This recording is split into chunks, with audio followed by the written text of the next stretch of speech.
In this video, I will show you how to change the playback speed settings on YouTube. Let's get started. First, open the YouTube app on your phone and play any video. Next, tap anywhere on the video player to display the playback controls. Then, tap the settings icon in the top right corner of the video player.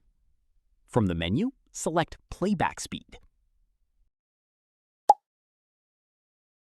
You'll see several speed options, including 0.25x, 0.5x, 0.75x, normal, 1.25x, 1.5x, 1.75x, and 2x. Tap the playback speed you want to use.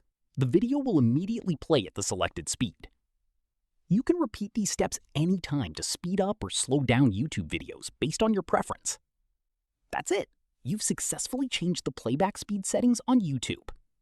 If you found this tutorial helpful, don't forget to like the video, subscribe to the channel, and leave a comment below. Thanks for watching.